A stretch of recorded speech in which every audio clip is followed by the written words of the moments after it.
I have really put a lot of effort into YouTube for companies because a lot of people are trying to create their YouTube area. It's coming back. Yeah, it's coming back hard. A Yes. lot of people, especially just little educational videos, not even ones that they're trying to get to 8 minutes. Yeah. But just education videos that just look good, that can just live there and generate views over time. That's what a lot of these people are looking for. Dude, that is the trend right now, and I'm telling all of our clients, education. It's because AI is taking over, I guess, more of like content creation. And if you can be authentic and like educate why you're a professional in whatever space your business is in, people are resonating with that more because it's real. Yes. AI can't necessarily do it. No, along that point, I just got back from doing some work for a friend of mine that runs Premier Fitness Camp in San Diego. But he mentioned something to me that I found interesting. He's like, more recently, when I'm going to book a resort, I don't care for their polished video. I care for the most recent YouTube video that was posted that was more raw and from the perspective of somebody just going to enjoy. That's what sells me on the resort rather than their polished video. Oh. Because anybody can hire a polished video nowadays. And everyone's seeing through it too. Yes. That's edited. Yeah. That's a wide angle lens. That room is not that big. That room is not that big. They're standing in that corner, holding it, clear their chest, making it. We've all walked into the Airbnbs and we're like, what the freak is this? It's tiny. Okay, welcome to AFJ, A Filmmaker's Journey. This one I'm super excited about because it's the first one that I'm interviewing somebody that I don't really know. Yeah. We've been acquaintances. We've had like a little back and forth on Instagram, but I know nothing about you, the details about your journey. Everyone else up to this point, I've kind of had relationships with personally. So I'm excited to actually see how this goes with someone I don't know anything about. I know. Let's see where it goes. We live like 3 streets away even. Exactly. Super excited to get to know you. And we kick this off with like where you're at currently in your journey as a filmmaker. But I want to start with, do you consider yourself a filmmaker? It depends on how you define filmmaker. Yeah, because it's always the question. Changed so much over the years. You know, you have people who do short films, you know, big films. You have people who do social films now that are 60 seconds or less. Yes. It's all digital. It's all digital. We don't touch film. Yeah. I mean, unless you're super, super creative. I have recently got into film Really? photography just because a friend of mine came at me a little bit. He's an older gentleman. I've kind of studied underneath him a little bit. Yeah. And he's like, if you don't shoot film photography, how can you be a director of photography if you don't understand how a picture is made and all this stuff? Take it for what you will. Grain of salt. No. But I took it. I was like, you know what? You're right. I'm going to learn kind of the whole process since the beginning of time and how it's all gone through just for my sake. So cool. Because I actually just learned this. I've never shot with film. I just learned that film is so popular because it's so sharp. Yeah. And I didn't know that because the digital image is just a little bit softer and it's catching up, but it's not there with film yet. Right. And I was like, well, then why am I not shooting on film? Like, I want the sharp film. It was fun, man. Yeah. So that's a new world I need to tap into. Sounds like is a good idea. Yeah. It's good fun. Very cool. Even just learning and like realizing that, you know, if you burn a $9 film block, you know what I mean? It's just like, oh, you know, it's $9, but it's like digital, you can just shoot all day long. Yeah. So you have to be more focused. Yes. And dialed with your images. You can't just snap away like everyone these days. Which is fun. Very cool. I don't even think I introduced you. This is Nate Taylor. We just started right at. Just excited. This is Nate Taylor. Thank you for being on the podcast, man. I really do appreciate you being here, and I'm excited to hear about everything. And so now let's go back to where are you at currently as a filmmaker? Since we didn't even finish the other question. Do you consider yourself a filmmaker? Yeah, we can come back to that. Yeah. I think it's changed though because a full-time filmmaker that class has kind of coined filmmakers as like these digital creators nowadays. So it has changed. Yeah.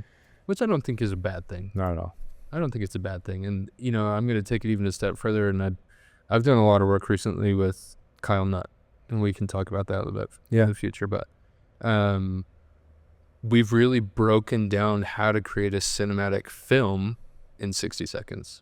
Which is extremly hard to do, by the way. Yeah. Anybody that's tried to do that kind of level of film and storytelling in 60 seconds, it's brutal. I believe it. But so I'd say yes, in some degree, I would call myself a filmmaker, but I would more so just probably resonate more with just content creator. Content creator, yeah. I know, I thought about that name too, a content creator's journey. Anyway, we don't have to get into the weeds. The filmmaker's journey. That's good. Look at this. That's, dude, I literally whipped this up 5 minutes before my first podcast. I was like, let's go. Threw it out. This is me. Yeah. And I actually had a buddy, we were on a campaign shooting for Nomadic, and we went out here expecting it to be dry, and it was like this much water. Yeah. And so we ended up just getting some cool content of ourselves. Years ago, it was like 2019, and it's lasted the time. Here it is now on display. Yeah. Stop it. Yeah. Thank you. So anyway, now we're going to go back. Yes. Where are you at currently, Nate, in your career as a filmmaker, content creator? What are you doing currently at this point? Currently right now, it's a lot of socials. Cool. I do commercials as well. I've gotten into producing a little bit recently, more so than ever before. But I would say in the last year, a lot of my stuff revolves around just creating socials for companies and really dialing in a lot of that information for them. I'm actually working quite closely with Sawyer Hartman. I don't know if you remember him. I do. Yeah. I actually worked with him. He was on a few of our Devon Supertramp campaigns. We collaborated with him. Yeah. Went to Lake Powell with him and his wife now. She was his girlfriend at that time. No kids either. Yeah. So he has a couple of kids. He has one kid. It's super cool. So you're working with him. Yes. And just kind of dialing in a lot of, he's offering a mentorship thing just on the business side of what he's a king at business. He is really, really good. Anyway, so we're talking a lot together and just kind of redefining a lot of like how to package these social deals so that companies that can utilize someone that has a track record like mine when I worked with Kyle Nutt and stuff like this. I mean, we have videos that we've done together that have, I think it was something over nearly 1 billion views. Really? Like just a few? Gnarly. Well, or is there not one video done 1 billion? Well, I mean, like a ton of videos, or is it like a few videos? In total, since we've worked together, it's gotten close to 1 billion views. Very cool. Which is awesome. That's amazing. And is that primarily living on Instagram, or is that across? It's across TikTok, Instagram, and Shorts. Nice. Yeah. So I do a lot of the social side. That's a lot of where my main business comes from. And then a second area of where my business comes from is developing courses. My history is from Time Filmmaker. Learned a lot of really valuable assets there. Parker was a great mentor. When were you there? I was there I was hired the end of 2020. No, I was there, I think it was 2019 to 2022. Yeah. Very cool. Yeah. That's awesome. Yeah, because I was at Supertramp with Parker in 2014, 15, I think was when he left. So we had this little overlap, but I hadn't worked with Parker since, but we've stayed close, not close, but friends since then. And super cool. I think we've crossed paths with a lot of the same people. Sounds like. I mean, it's a tight knit group here in Utah. It totally is. And here we are now crossing. Yes. So anyway, what was the guy's name you work with a lot? Kyle Nutt. Kyle Nutt right now. Yeah. And then, what else are you doing with him? So a lot of the stuff I made a course for him. We partnered on a course called Vertical Video Pro. Which basically takes his methods and puts it into, course creation for people to be able to succeed on short form content, which was really great. Had a lot of really great success stories from that. And then I mostly just film and light a lot of his videos. Cool. He's got a brilliant mind as far as like the creative side goes, and I just come in and handle all the logisticals, nice angles, filming, lights. And does he like let you kind of is he hands off with like you just creating the image? Yeah. That was cool. Well, your images are great. Well, thanks. So I'm sure he trusts you. Thank you. And then as far as the Sawyer Hartman thing goes, where else are you going with that? So is that his school community that you're in? Very cool. So I initially started talking to him about a year ago. Yeah. It's just about mentorship and things like that. Just because I'm at a point in my business where I've had a lot of really great success through networking and just people who know people and people who get gigs and things like that come and hire me. But I'm at a point in my business where I just kind of want to pivot a little bit and be able to take all of this knowledge that I've had and bundle premium social assets for companies that could utilize the amount of things that I've learned from people like Kyle and Parker and stuff like that. Very cool. And as far as like creating content, who have you worked with? What kind of content have you created for them? Yeah. In the last little bit. So what's the definition of last little bit? 2 years. I'm gonna go back 2 years. Maybe 1 year. 1 year. More recently. So Aaron Brimhall comes to mind. So I left FTF in 2020, or 2022. And from that point, I did some work with Aaron Brimhall. Yeah. I helped get some of his YouTube going and Cool. stuff like that. Did some campaigns with him. Nice. And then from there, actually, I started working with Kyle. So I've worked with Kyle for about 2 years now. Okay. I just kind of filtered him through the last 2 years. And then as far as like the bigger campaigns, Wise Smart Home. I don't know if you know, everybody probably has seen that on TikTok at some point or another. I'm sure. I can't, it's not coming to my head right away, but yeah. Yes. Wise Smart Home is a really great client of mine. They actually, I think they're like second in the world now as far as smart home sales and things like that, right underneath Ring, which is for awesome. Way cool. And then apart from them, I produced a project with Nathan McBride and DJI for the DJI Flip that came out in November, December. Cool. And then some Insta360 campaigns, stuff like that. Very cool, man. Yeah, you've done a lot, and I don't know how old you are. 29. 29, so you're still young. Gosh, I was just hitting my stride. I think I just learned how to light when I was 20. Dude, because we did everything so natural. Yeah. And there's nothing wrong. especially coming with Supertramp, and then as I started getting into e-commerce and more products, it was like I had to learn how to light a person. Yeah. So yeah, it came a little later in my career. But obviously we've got your demo reel up here. I think this is that's another client of mine actually. Their name is Amped down in St. George. cool. Worked with them for about the past year, and cool thing is we actually got them to monetize on YouTube in less than 2 months. Really? Pretty crazy. Very It cool. was super. I mean, it really helps having a viral product Yeah. that everybody wants one, Yeah. and just brought the full-time filmmaker quality to that arena of YouTube, which really helps. Very cool.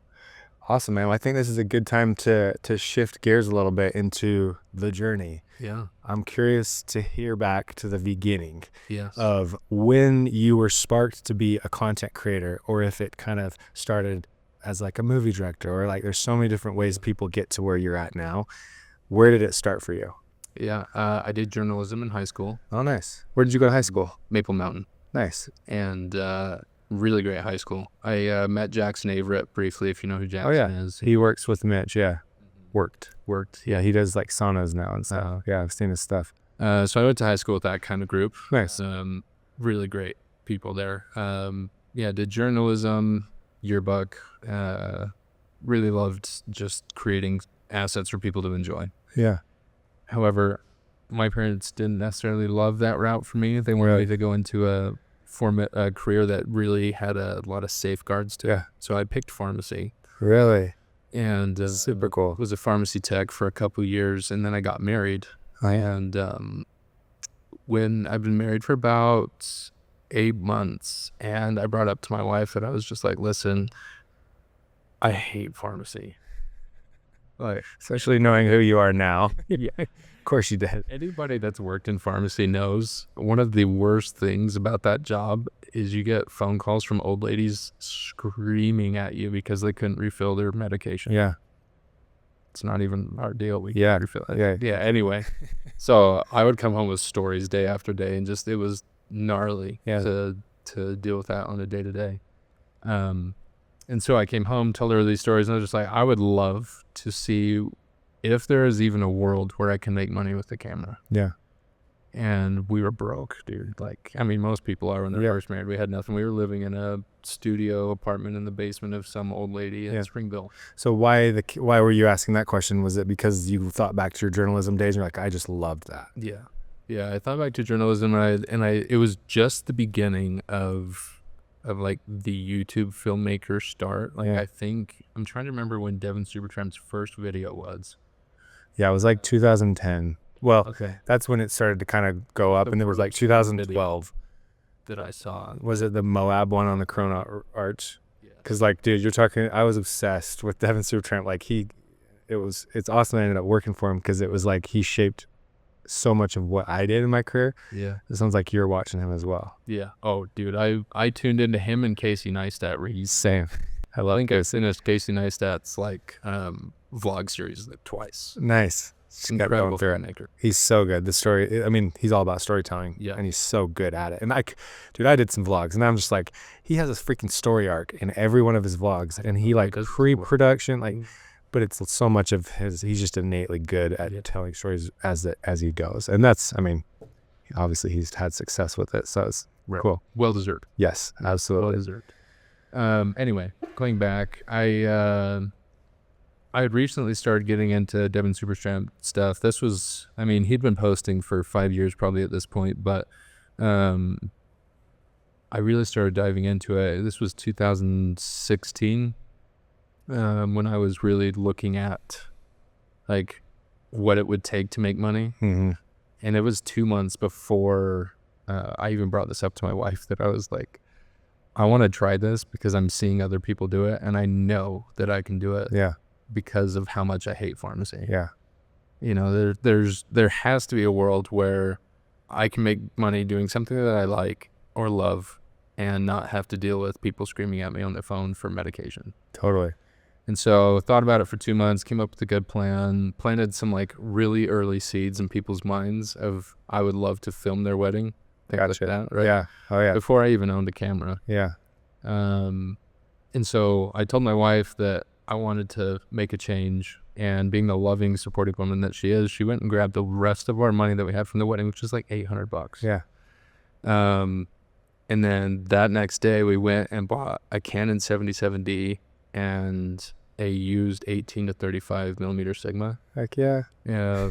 With a little bit of a loan from my in-laws. Yeah. And were they on board with it? They were. Your parents maybe still were like, what are you doing? Even till today, sometimes I feel like, yeah. So I still get the occasional text. Are you going to be able to pay your cell phone bill this month? You know, that kind of stuff. How are you surviving out there? But no, they were gung-ho from the beginning. They were just like, what do you need to get started, basically? And I was just like, honestly, camera and a lens. Let's just see what can happen. And so when you were like, obviously you said weddings, but when you were like, I'm going to try this out, did you have a plan beyond weddings? Like, or were At you that point, no, because I to knew make money was the only thing to be able to get the business going. Yeah. And initially, weddings is the way to do that. Yeah. I mean, especially in Utah. Yes. Utah. Everybody, you know, somebody at least, somebody at one point in time in the next year that you know is going to get married. Yep. You know. Yeah. Good place to start. Yeah. And so one of my friends from church at the time was getting married, and it was one of those seeds that I planted before I even had the camera. And I was like, tell you what, I'll give you a screaming deal. I'll film your wedding for $1,000. And they went for it. And that's a pretty, like, It was to start with, insane. dude, because I was doing weddings in 2006 and 7 while I was in high school, and I was charging like $200. But that's obviously like almost 10 years before. But $1,000, that's great. You were like, I moved my money back hands. yeah, totally. You made $200. Yeah. It's amazing. And that wedding video, I don't know if we'll ever see the light of day. Yeah. But they loved it, which was the important part. I'm curious at that point with weddings. Yeah. I can't remember where we were at. Were you doing a DVD? No. Okay. So it was It probably was just old USB flash drive, which I still do till today. Yeah, which is good. You want something hard, not just online. Because I was doing DVDs, and I was going to Alpha Graphics and printing like the covers for the book, whatever it's called, the case. Yeah, dude. Now a bunch of the filmmakers now are doing those video books, which I think are super sick. Yeah. But no, I just did flash drives. I've evolved now that's not, I did like the clear ones and the silver caps. Yeah. So they had like some sort of luxury to them. Yeah. And was this primarily video, or was it, I know you do photography as well, right? Mm-hmm. So I primarily started in video. Cool. I had a couple people reach out asking for photo along the line. Nice. Which was great because it actually helped my video end of things, just because I learned how to change settings so much faster. Yeah. And that's huge in weddings. Yeah. Just, it is like, yeah. That's why I always tell people to do weddings, as much as you don't want to get stuck in weddings. Yeah. Some people do. I love it. But a lot of people have bigger ambitions. But like, dude, filming people, filming under pressure, ceremonies, there's nothing that will throw you into a fire quicker. No. And dealing with relationships and people too. The other thing that a lot of people don't talk about either about weddings is how much of a networking perk Yeah, it is. actually, that's a good point. I've never thought about that. Because you think about it, out of, I think I've done 300 and something weddings now. That's, 600 people that have contacts in some world of commercial between their job, people they know, whatever. So when I was making the switch from weddings to commercial, I already had 600 people's emails that I could be like, do you know anybody who Interesting. needs commercial work? And you were smart to gather emails. Yeah. I didn't do that. Luckily, honey buns so amazing. Yeah, good job. Good on you. Off. But no, not a lot of people talk about that. And I think that's a very important thing to talk about, is because those people already hold you in such high regard, right? Of course. Some of their wedding. They'll remember you forever. You're that guy. Yeah. Yep. And so that years down the line helped me do the switch. But coming back to weddings, is that first wedding, they paid me $1,000. Now every wedding after that was not $1,000, but the first one was. And then I really pushed myself to, that first one taught me a lot, right? Yeah. Learn how to change settings faster, all of those things that we just talked about. It also taught me that I will need to understand editing a lot more. Yeah. Not just use Final Cut, which came on my MacBook at the time. But yeah, so I did weddings for almost 4 years. About 300. So you were booked. I was. That's a lot. Were you marketing for weddings, or was it just organic? Very cool. Yeah. So from the very beginning, I filmed 3 or 4 bridal sessions for free of the most attractive people in my circle at the time that was in my roster. Build that portfolio. And I used them all for ads, just plastered them everywhere. Nice. Which back in 2017, my buddy Hayden, who I'm still friends with today, him and his wife now they still bring me wedding inquiries. No way. From that initial video. And all it is like a main shot of his wife just walking up to the first look. And for some reason, people just love it. Yeah. Sometimes it just works. This works. Magic in a bottle. Dude. Yeah. Just keep using it till it burns out. Well, we'll get to that. Weddings. I don't want to jump too far ahead. Where did that, after that first one, you ended up doing 300, 2017 to 2021? Mm-hmm. Yep, right up actually. 300 is my number till today. So I've done. So still you've done. So I still do them. I really try. We can talk about it in a bit, but I really try and pick people that would really benefit from a really high end film. Mm-hmm. I even shot one in Greece this last June, which was a little bit in that cinematography reel. Incredible couple, incredible location. Yeah. And dude, with social media nowadays, that's pure gold. They eat it up. Cause yeah, dude, I'm just thinking so much. I'm back in my day, dude, Instagram wasn't even really a thing. I remember it was, but you just didn't have what you had. Oh, absolutely. Late teens of the 2000s, because I stopped doing them in 2014. Once I joined Devin Supertramp. But yeah, dude, it's a great.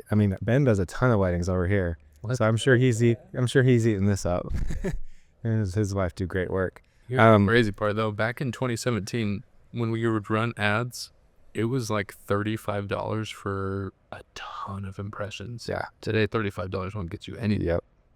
So many companies from 2014 to 2017. That's where so many came from. Yes. Is those glory days. Right. Yeah. So I did those weddings for full time until 2021. When I went and worked with Parker for free for a year. Really? Just because I knew the value that his company could provide. Totally. And I know a lot of people here in Utah did a lot of the similar thing, and I was just lucky enough to get offered the position. And so I started with him in 2020. I'm actually trying to remember the start date. It was August. I lived in Pleasant Grove at the time, but. And his course was 4 years old, 3 years old at that point? 4 years old, yeah. Anyone else? Was Jake or Landon with him? There full-time. Landon had just been hired, I think it was 6 months prior. Nice. He had just released Seamless Video Pro. Okay. And I came on a month after that. Cool. And so I initially came on just to be, their BTS guy.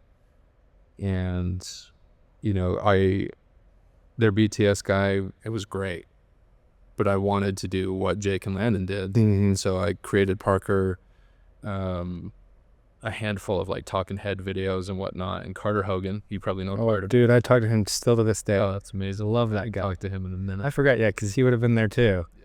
Oh my gosh, no, we're in contact all the time because I'm building some stuff that he's kind of helping me out with. But sick. Love that he's got vid lead, and He's a smart guy. Yeah, I like him a lot. So he and I like were the crew at Supertramp, and Devin had his we kind of separated, and me and Carter, we traveled everywhere together. Nice. Love that kid. Yeah. Shout out to Carter. Yeah. I need to give him a call and catch up. But yeah, so I sent some of these talking head videos to Carter, and he, for some reason, was super hyped on it. So he took him to Parker, and he ended up offering me a position as a content creator like Jake and Landon. And I was so excited. Yeah. So excited. And because, I mean, as you know, and you probably talk to other people who know, but FTF was held in such a high regard. Yeah. Like, people that were in that were like people who made it. Yes. Because you're teaching the standard at that point. Like that's... So it's like a huge weight on your shoulders when you get offered that position. It's just like, now I actually have to be good. Yeah. Okay, I'm in now. I got to perform. Got to actually should do this stuff and essentially help the business grow. Right. And yeah, so me and Parker really got together, and he helped teach me a lot of things as far as what it's like talking on camera and whatnot. And my products were never as good as Jake and Landon's, and the unique thing about that was Parker was like, the benefit to that is you're still able to sell your content for as much as Jake and Landon were, but your content may not be as good as theirs. So that's why I want you to teach the business side of full-time filmmaker, is because a lot of people are in your same boat where you don't have the craziest looking footage or not gifted in certain areas, but you're gifted in selling. And so I really I worked with I'm spacing his name now. He's gonna kill me for it. But we got Who's that full-time filmmaker? Yeah, he Dallin Wright.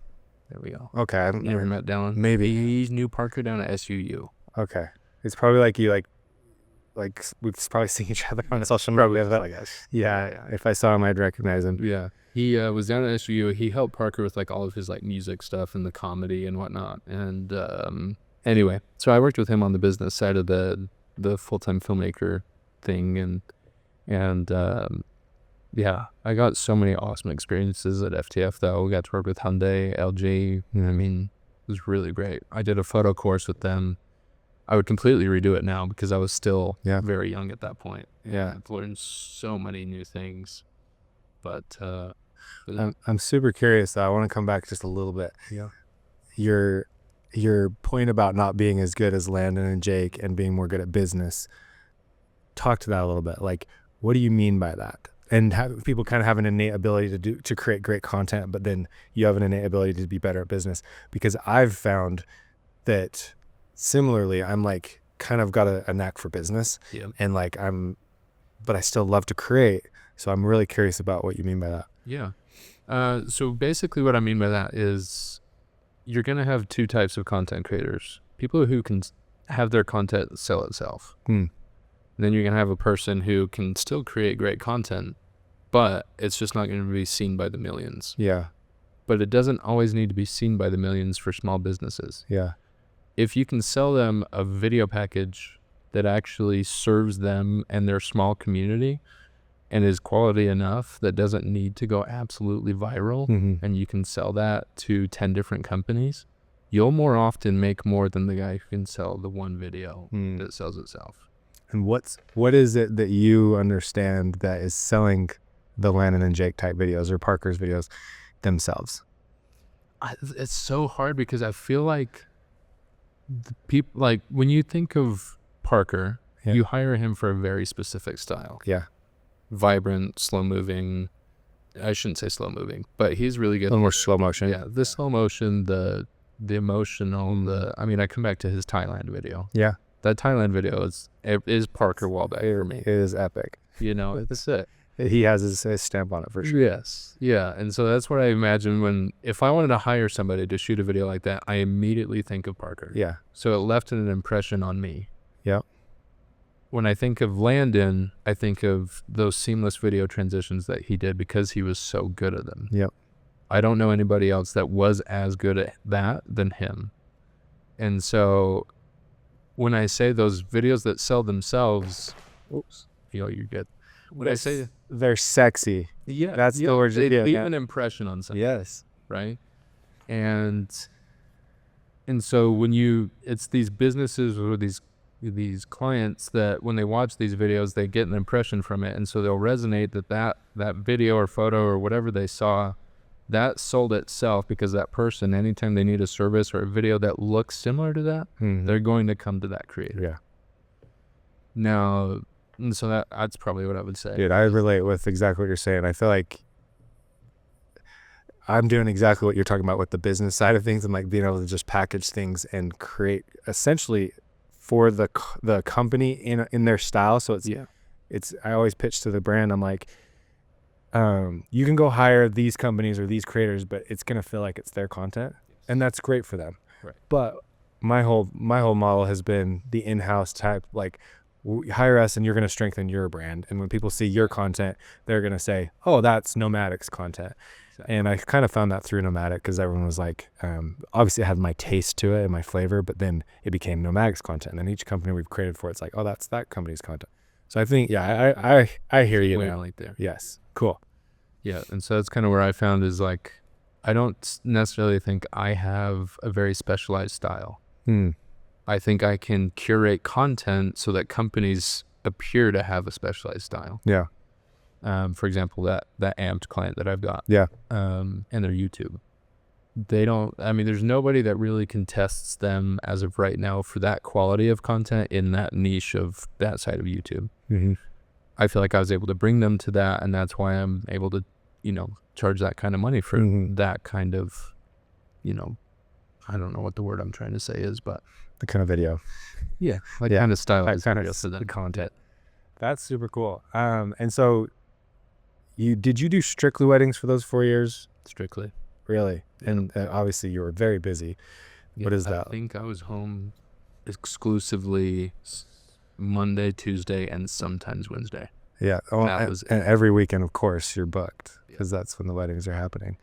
Were you traveling a lot for them, or was it? That's very cool. I shouldn't say never. I only did 2 Utah winter weddings. Anytime there was a winter wedding in Korea, I passed it off because I hate working in the snow, especially on a wedding. Yes. And out at the temples. It's just so cold. No, I traveled to to Colorado quite a bit, actually. Like, I was in Colorado so much that the receptionists at a certain Hyatt recognized me every time I walked through the door. Someone's getting married. Yeah. I would come through with all my big bags, and they would just be like, "Oh, it's so good to see you again." That was a lot of fun. Yeah, that's cool. And then from there, I did a lot of travel weddings. Italy was a first for me this year. But did Hawaii, Mexico, all of those goodies. Do you take your wife with you as much as you can, or as much as I can? Does she ever help you shoot? Yeah, like a second camera. Yeah, nice. I used to do that. Yeah, it was so useful. Free help. You're all money's going to the same place. Exactly. That's cool. Exactly. She would mostly run the ceremony cameras for me, and just like the cute kid cams, because I would never film any of like the cute moments between reception parties or anything like that. I really found my strides in the bridal footage. Cool. As far as like the epic scenery and putting a bride and groom right in the middle of it. Very cool. My favorite. So then, obviously you did that full time for 4 years, and then you joined Full-Time Filmmaker. Kind of start there, after that transition from weddings and then was it just like, it sounds like you still did them, but like you had to say no to a bunch of people. You were working for free for Parker. Like, tell me about that transition. Yeah, so that whole transition basically, when I was working for free for Parker, that was all on day. I was still doing weddings at that point because I had to make income, right? But after Parker made that initial offer for me to come on to be the BTS guy, I was like, if I'm going to do this and do this well, because I basically worship the ground that Parker walks on, Yeah. I've got to cut it off. Yeah. Which I regret at this point, just because, I mean, that year before I worked with Parker, it was a fantastic year. I think October I did almost like 80 grand. Nice. Insane. Yeah. Especially for weddings. Yeah, But for sure. And so I passed on a lot of offers for weddings because I was so wanting this FTF thing to work. And so at that point, it was only about 2 months before, it was from August to December before he hired me as a content creator. So I was a BTS guy for just a little bit of time in between there. Yeah. And then December came around, and my first project was the iPhone 12 release. And I had to make a cinematic video, and I was pitted against Jake for it. Nice. So I picked a product video because I love product videos. Yes. And Jake did a lifestyle video with Carrie Allen Decker. Cool. And then, so we posted both of those, and then we did a Hyundai video between me, Jake, and Landon. So my first video I was going against two people who were very good. Yeah. When you say go against, like our videos, like the premise of the video was to compete against each other and have Parker vote on which one was his favorite and which one gets put on YouTube. Or not just put on YouTube. All of them get put on there. Okay. But he gets to review at the end of the video which one he likes and why, and then which one he would have done differently and stuff like that. And was this like a series that he actually filmed you guys going through this process? Yeah. That's cool. Yeah, so it was a cool video. Yeah. Really, really cool. I remember we were filming in Snow Canyon, and I had to do the intro probably 30 times over because it was like my first time filming in front of a camera, and it was like -3 degrees. Yeah. So I was just freezing trying to get this out. And Jake and Landon were dying just to get it over with. Yeah. Yeah, this video, actually. Yeah. Oh, yeah, dude. I've shot that exact shot. Yeah.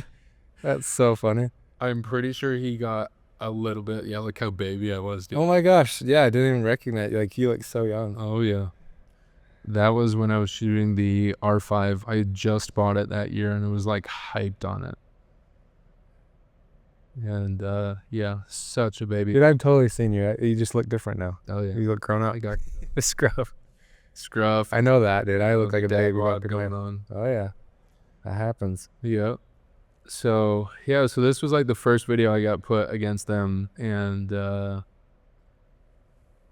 it was intimidating. I'm sure. It was intimidating. I'm sure. Well, I can relate so much to what you're saying because I went through these same feelings when I joined Devin. Like he was a god. Like when you look at an NBA star, like a movie star, like they are untouchables, and that's how Devin was to me. Absolutely. And then obviously Parker was that way to me. So. For sure. And then you see even Parker, and he was there, and it was like when I got that opportunity, I did a podcast where Zane O'Grin, my buddy, interviewed me, and a lot of my story was when I first got that initial opportunity and got a hard drive from Parker, and I'm just like, this is gold, man. Like I've got to take this home.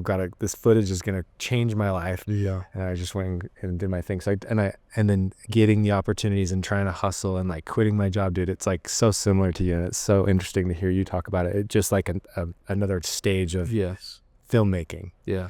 In this like more social media world, I guess, full-time filmmaker world versus like the Dead Supertramp. Yeah, it's such an interesting world FTF was in that way because it was like you're creating high quality content. Yeah. But you also have to keep in mind socials at every step of the way. Yeah. Because that's how you make your money. It's got to perform. Yeah. Yeah. Did when you say it's got to, well, I said it's got to perform, but when you're talking about the content, are you talking about it's got to get views, or does it have to get more subscribers to the FTF community, more purchases? Like what was that model? All of it. That's it's just got to. Gnarly is yeah. You literally had to think about, so when I worked there, the deliverables were, you had to do a YouTube video a month. Mm-hmm. From that, you had to pull 2 course videos. And then from that, you had to do, I think it was 4 or 8 social media posts. Okay. So he was like, here's the musts, and you got to be creative and come up with these things on your own. And it's a funnel, right? So it's like, very cool. Start at the YouTube, you create bigger. So everybody watches the socials, then they'll watch the YouTube, and then the course is like, those course videos. So for example, this video, the selling point to this was you saw all three of us create something cinematic. I'm using a phone, DSLR, and a red camera. The course videos from this was going through exactly how each one of us shot it. And so that was like the biggest selling point for this one is everybody was like, well, I need to know how Jake shot this on the iPhone or how Landon shot this on the red. Right. And, you know, that's always the call to the action at the end. It's like, okay, you've had a little taste of value. You've seen what we can do. But now if you want to see how it was done, go to the course. And then you guys, would you tell whose video got the most people to the course? Not necessarily in ones like this, but other ones, yeah. Cool. Jake's beginner versus pro video. Yeah, those have been the most popular thing. Large amount of people for those. And Landon's Seamless Video Pro was another good one that did decent in sales. Very cool. So it's so interesting to me because I didn't watch anything. I've kind of talked about this a little bit, but like coming from Supertramp, kind of replacing Parker at Supertramp, and then watching him go and do what he did, it was hard for me to see and just be like, gosh, I think it's hard for anyone that's like seen that kind of success and been like, why couldn't I do that? So I've kind of like, if I'm honest, like I've avoided it because it wasn't good for me to see. I just get kind of like depressed about it. And I think a lot of people have. And so that's what I love about this is that I'm actually coming at this pretty green. I didn't really know his processes or his business model, and that's really cool. Like it's actually genius. Yeah. So he did very well. Yeah. He was a good businessman. Yeah. Very good businessman. And just with how well he was able to turn what he did into a very big profit. Yeah. It's a gift. Very cool. And then ultimately sell it to Landon. Yeah. And I've kind of caught up on a couple of their newest podcasts. It's super interesting to watch those. But as far as you ended up getting this full-time gig, he offered you the job. And then how long did you end up working at full-time filmmaker? He let everyone go between, it was April to May of 2022. What do you mean? So he let everybody go as far as like, he's like, I'm just going to let FTF basically do its thing. He let me go first. He let Landon go first, then me. And it was Landon in December, me in April, and then Jake and Nate Tehan in May or June. Yeah. And so he just kind of cleared house just because the content was doing so well for itself. It just kind of lived on its own. And having us all on payroll weren't giving him a great return at that point in time, just because a lot of people were recovering from COVID and things like that. So spend wasn't very good. Yeah. And a lot of us weren't doing exactly as Parker wanted. Yeah. Which I look back on now, which is so interesting, is if I was to have opportunities that I had at FTF now, I would do them day and night different. Yeah. No kidding. Just because of the opportunities that Parker provided all of us, I just wasn't old enough or had enough experience with other creators to know how to really take advantage of it. Interesting. Yes. What can I ask you, like, what you would have changed? I would have put way more effort into social media than I did. Yeah, like self-promotion. Yeah. Yeah. Not necessarily self-promotion, more so just now seeing how people like Kyle Nutt and Keegan Evans, he's another guy I work with quite frequently, who are both really gifted photo video people on Instagram and socials. All vertical content, no horizontal. If I would have had that knowledge going into FTF, I feel like there would have been a way to really push Full-Time Filmmaker into a whole new regime of creators. Interesting. Because Full-Time Filmmaker primarily targets horizontal video creators, which isn't a bad thing. Yeah. But there's a whole other side of the market, which is why I created that course with Kyle. Yeah. Is because there's people out there who don't really need to know how to film horizontal because you can make so much money filming vertical. That's and that's so interesting. It's like that's a whole different career path. It's whole freaking video, man. It's changed everything. That's crazy. Because there is an art to it, man. I can't tell you how many times I've gone into a shoot where I'm not directing, but I've got my team going. And this is a shout out to my guy Zane. He's a horizontal guy, but we used to do so much social media content that we need both. So we shoot the horizontal, but then we need to be able to pull 9:16 from it. And I can't tell you how many times I'm like, you got to pull back, bro. You got to the composition. This won't work for now. And I have to like put my hands up to the screen. He's like, oh my gosh, you're right. It's a whole art form. So that's super cool. I had never considered it like a career path on its own. Yeah. And when you say that is like a way to go, obviously, I doubt you get rid of horizontal completely, but you're primarily just marketing as a vertical video professional or as social media. Yeah. Because that is vertical video. Yeah. That's exactly how Kyle positions himself. Way cool. Some of his stuff he'll deliver horizontally and he'll just post it rotated. Yeah. But always his intros are vertical. Always shot on an iPhone. Like there's things that you learn when you work with people that have done really well for themselves on socials, is just these patterns that you see through all of this content is what does well and what doesn't. And it always comes back to like what's familiar for the viewer. And if you're trying to appeal to somebody on Instagram, they're going to feel more familiar watching an iPhone video than they are a high-end cinema camera video. So are you actually shooting on the iPhone, or are you just turning the camera? For ones like this, the short films, we'll actually turn a V-Raptor vertically, which for a lot of people, that's like blasphemy. Oh, dude, I do it all the time. Don't worry. We shoot on the Gemini a lot too. We have a Raptor, but then I'll flip that thing sideways, man. And I was doing social media videos for years on that thing sideways. Yeah. But yeah, the traditionals don't. No way. Yes, exactly. There is no way you're messed up that bad. Yeah, but it's true. And you see these, like, you can't pull that composition. I mean, unless you just, especially with the vignetting, the optics of a lens, like, you got to turn the camera. You got to turn the camera. The thing just doesn't appear natural. And so you teach that. Yeah. That's cool. Yeah.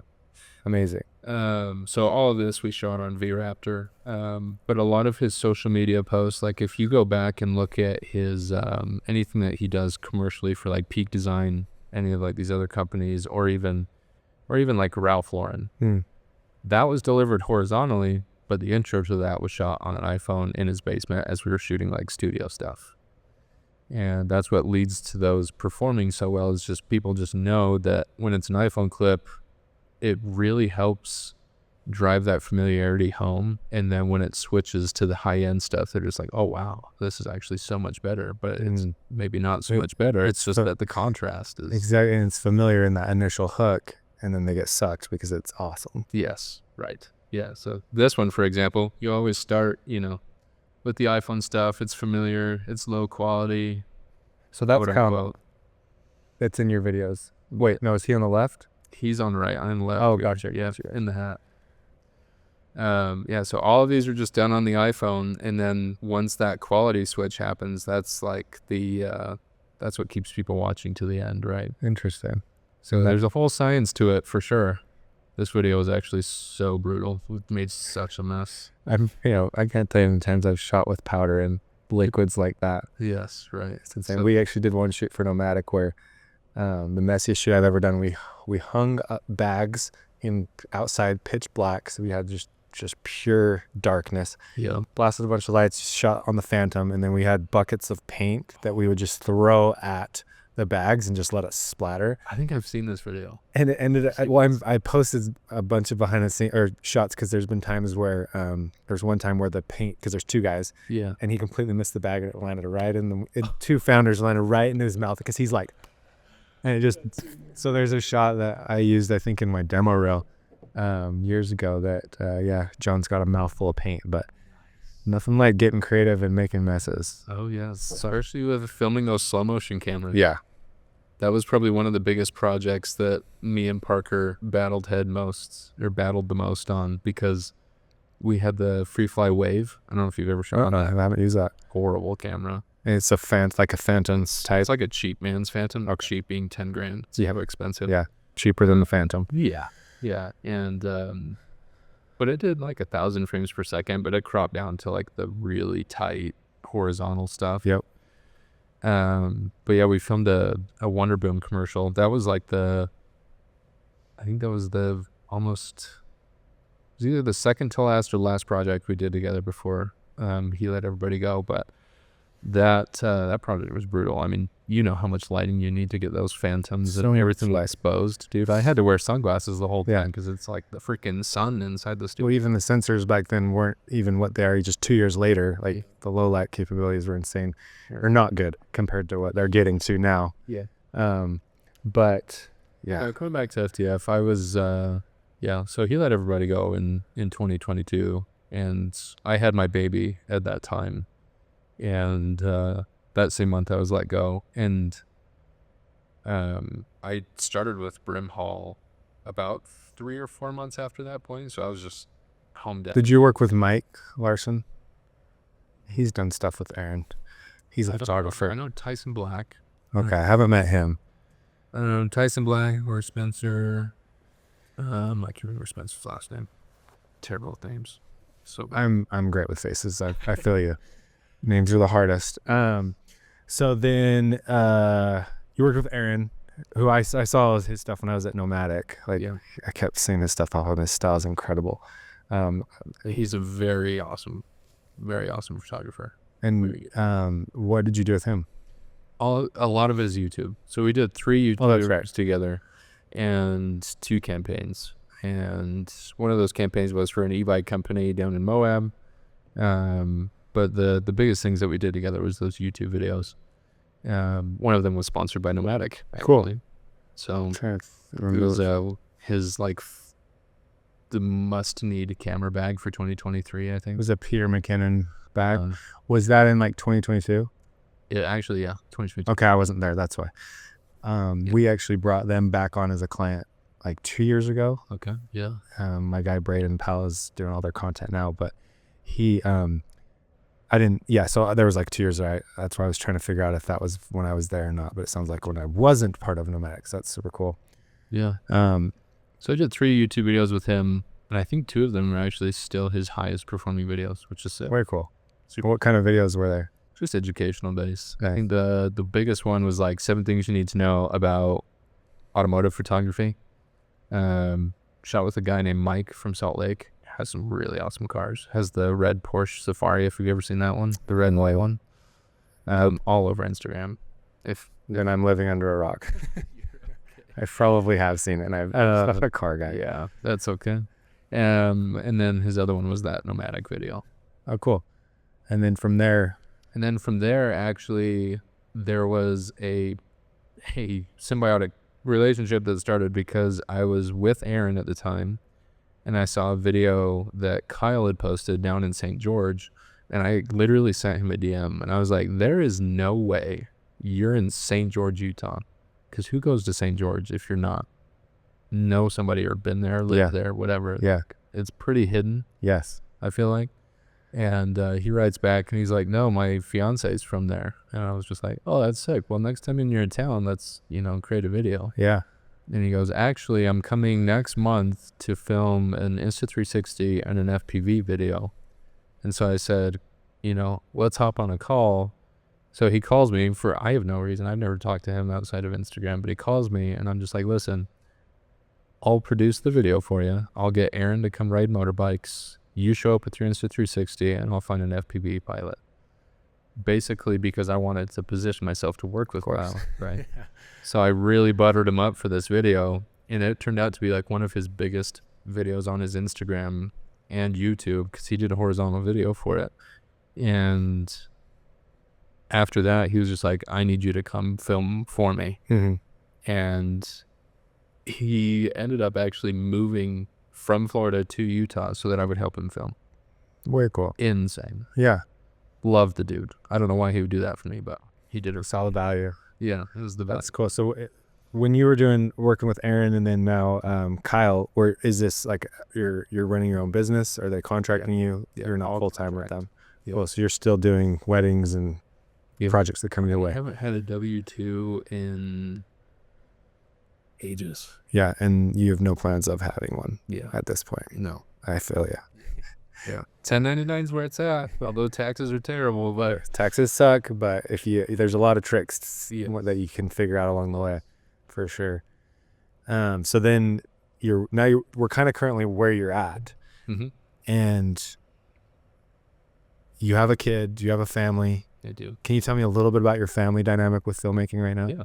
So we live a very interesting reverse roles kind of life. So my daughter's 2.5, turning 3 in April, and my wife is currently going to school to become a pediatric nurse practitioner. So she'll have graduate with her doctorate actually here in That's this May. hard, man. My wife is a nurse. Okay. She was in school while I was, right before super term, so like 2012, 2014. But I understand what it takes to go to that level. Nurse practitioner. Yeah. She never did it. It's brutal. But it's so beneficial when you do, Yeah. because then you can write the scripts, man. Yeah. It's super awesome. So you're in that. Yeah. So she's been going to school now for basically how old my daughter is, which is she'll be turning 3. So it'll be 3 years. She'll graduate. 'Cause she started the school about a year before B was born, our daughter. And so it would be 4 years in total for her doctorate. She'll graduate in May. And so I've been the sole income for the last 4 years with a daughter and a wife, racking up student bills, Yeah. And so that's a lot weighing on self-employed, that kind of stuff in this world. Not only are you hunting for your clients, but you're also like, it's live or die if you don't. Yes. So we have it's pretty healthy. We figured out a way to really make it healthy for us. Like I don't travel as much. I still travel quite a bit, Mm-hmm. but as far as like relationship, home stuff, I always make sure that one day a week that I'm home is just a day where there's no work, no phone calls, no nothing. I'm just home, away from everything. That's Some amazing. Millions hate that, Yeah. but that's just the way it has to be with, Good for you. And it's a hard stop. Like you really are doing it. I'll be Good like, for you. if you absolutely need me, you can call me. Yeah. But if you text me, I will not be getting back to it till tomorrow. Nice, man. That's why I asked the question, is it's, as a filmmaker, having a family, especially kids, it's so hard to balance because like you said, there's the feast or famine side of it where it's like, Yeah. and if you're not going after the feast and like constantly keeping relationships alive, like that's when the famine kicks in, and then you have a family to support, and then you've got student bills. That's cool though, because that's always been a huge priority of mine, is like figuring out how to do filmmaking, but also having a great relationship with my family and kids. I think that's changing. I think a lot of us grew up, or even generation before, where like parents weren't as involved, and everyone's dealing with trauma from it. So now it's like we want to help. We want to be more involved. I think our generation, and so I love that you're doing that and making that actually a point. So I don't blame my parents for it. I mean, they both worked full-time jobs because they needed to, and they still do. I think just because they love work. Yeah.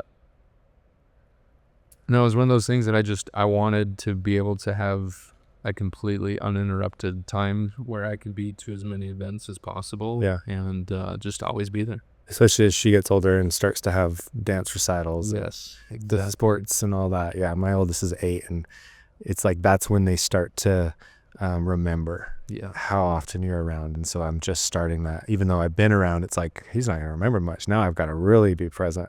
Otherwise, it's going to shape his life. Yes, right. So now tell me, do you bring the red along to a lot of these events that they have? Dude, I can't tell you how many times I've done that.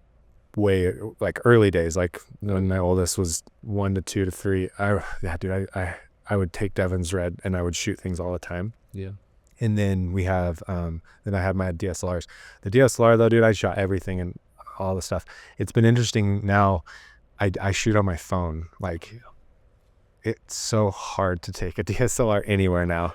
I'm like, I feel like I can just get this so quick, and then even editing on like CapCut real quick, just make a reel. Like, yeah, I actually went to Cancun just barely, and I brought my DSLR and my 28-70, so it's a big old lens and just a mic with intentions.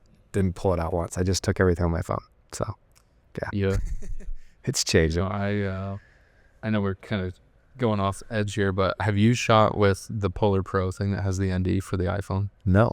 Dude, it will game change your life. Okay. The Blackmagic app with this case and the ND filter that they sell changes footage from looking like an iPhone to like a Fujifilm, and it's got like it's sick. And that's probably what Landon's teaching in his Pocket Filmmaker or whatever. I haven't tuned into FTF truthfully since I've left. Gotcha. I've kind of really cut it off. I've just started like catching up with it because of watching the acquisition happen was interesting, and then meeting Landon. But I see his footage and it looks amazing. Yeah. And I'm super intrigued by this. Did you notice performance, like you said, if you notice it's an iPhone shot versus that not looking like an iPhone shot when you're working with like Kyle and stuff? Truthfully, I will only throw on the ND when I want like my Disneyland footage to look prettier. Or like if I'm out on set shooting behind the scenes for myself, I will throw it on. But Kyle and Keegan, all of these guys in the social media space will just leave it as is because that's what's familiar. Yeah. Wow. Well, Right. let's get them to sponsor this episode. Yeah. Yeah. Because that's really cool. I had not heard of that, and I literally I vouch for it 10 times out of 10 because of how awesome it is. Well, I'm gonna get it and try it. I'll report back. Please do. For sure. Please do. Okay, so yeah, we went a little off the rails, but I'm now want to transition to the last segment, which is the future. Well, I actually had one other question that I just remembered. Your model when it comes to being a contractor, freelancer, business owner, what is it? Is it to work with creators like Kyle and Aaron, or are you trying to, and this actually will lead us into where you're headed. Yeah. Are you trying to get the clients on your own? Do you want to keep going with these guys and creating for them? I don't know why this is the perfect segue into where you're headed. Like, what does that look like moving forward? Truthfully, I haven't really given it much thought just because I've really just followed where I find things to be most exciting. Cool. Like I just really enjoy the art of creation and a challenge. Yeah. A lot of people do. I would probably say 100% of filmmaking is problem solving. Oh, like A little bit of creativity in there. Exactly. And that's how you problem solve is be creative. Exactly. Exactly. And so that's why I love this so much is like you literally spend the whole time problem solving and things like this. But where I foresee myself going is I used to contract a lot. Like I would have a year contract with Kyle. Mm-hmm. Since I think it was May of last year, I went to more per project basis just because I really want to just hone in. I wasn't feeling challenged enough, to be honest with you, because everything that we film literally fits into those three categories. It's either on an iPhone, we film short films, or it's like a random UGC content, something like that. Yeah. Not a problem at all because he gets paid great money for it. Mm-hmm. But I was feeling to the point where I wasn't getting enough for myself just because he had a lot of success coming into his page. And you know, it was just part of our agreement that, my name doesn't end up on any of it. Totally good. Mm-hmm. However, that left me feeling like I wanted to push myself more and create some of my own things. Yeah. Or even if it was just be contracted more from companies, I would feel better that way. So we ended up making that decision. We still work together, all of those good things, but it's just more per project base. Since then, I have really put a lot of effort into YouTube for companies because a lot of people are trying to create their YouTube their area. It's coming back. Yeah, it's coming back hard. A lot of people, especially just little educational videos, not even ones that they're trying to get to 8 minutes. Yeah. But just education videos that just look good, that can just live there and generate views over time. That's what a lot of these people are looking for. Dude, that is the trend right now. And I'm telling all of our clients, education. It's because AI is taking over this, I guess, more of like content creation. And if you can be authentic and like educate why you're a professional in whatever space your business is in, people are resonating with that more because it's real. Yes. AI can't necessarily do it. And so anyway. Yes. No, actually, interesting to hear that you're seeing the same stuff. Yes. No, along that point, I just got back from doing some work for a friend of mine that runs Premier Fitness Camp in San Diego. And he's a well-off human being, but he mentioned something to me that I found interesting. He's like, more recently, when I'm going to book a resort, I don't care for their polished video. I care for the most recent YouTube video that was posted that was more raw and from the perspective of somebody just going to enjoy.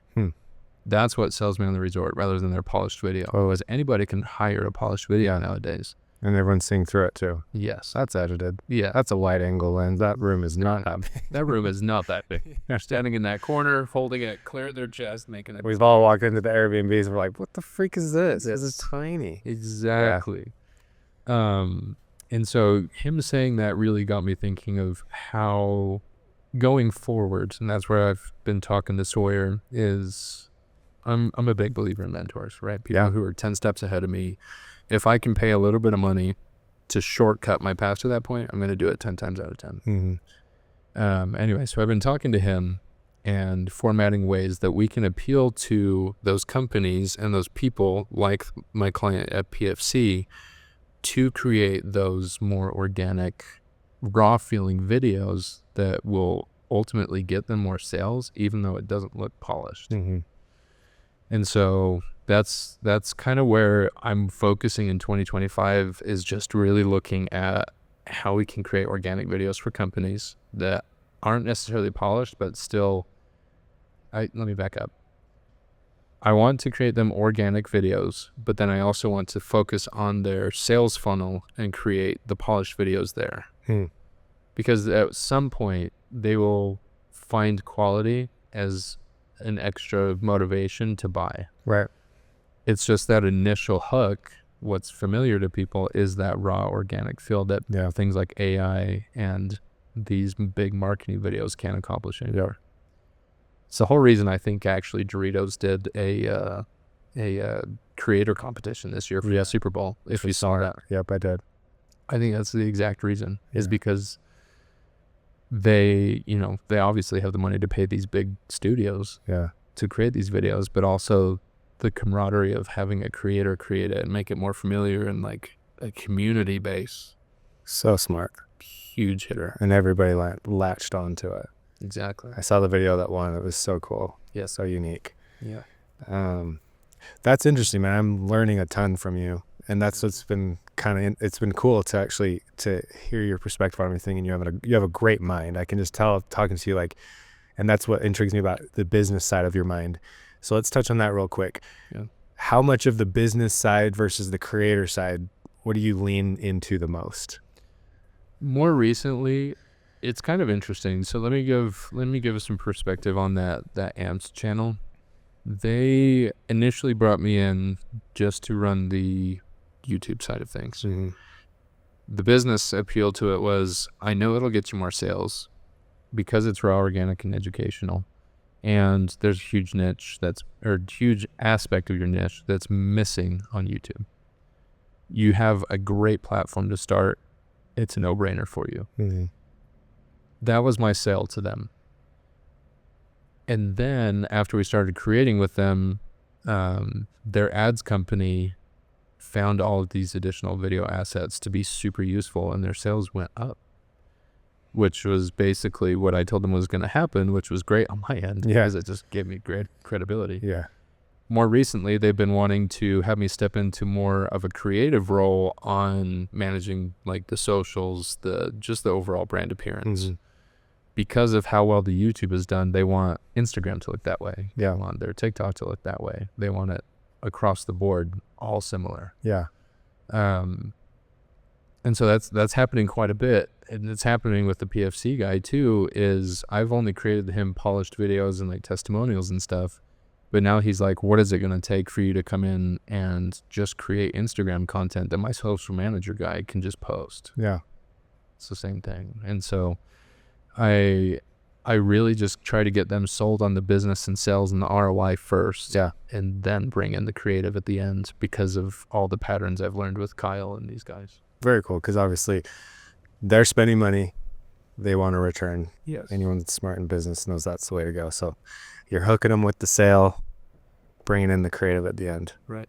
Very nice. Yeah. I mean, it's hard too, because like a lot of people want to lead with the creative and they want to be creative at first.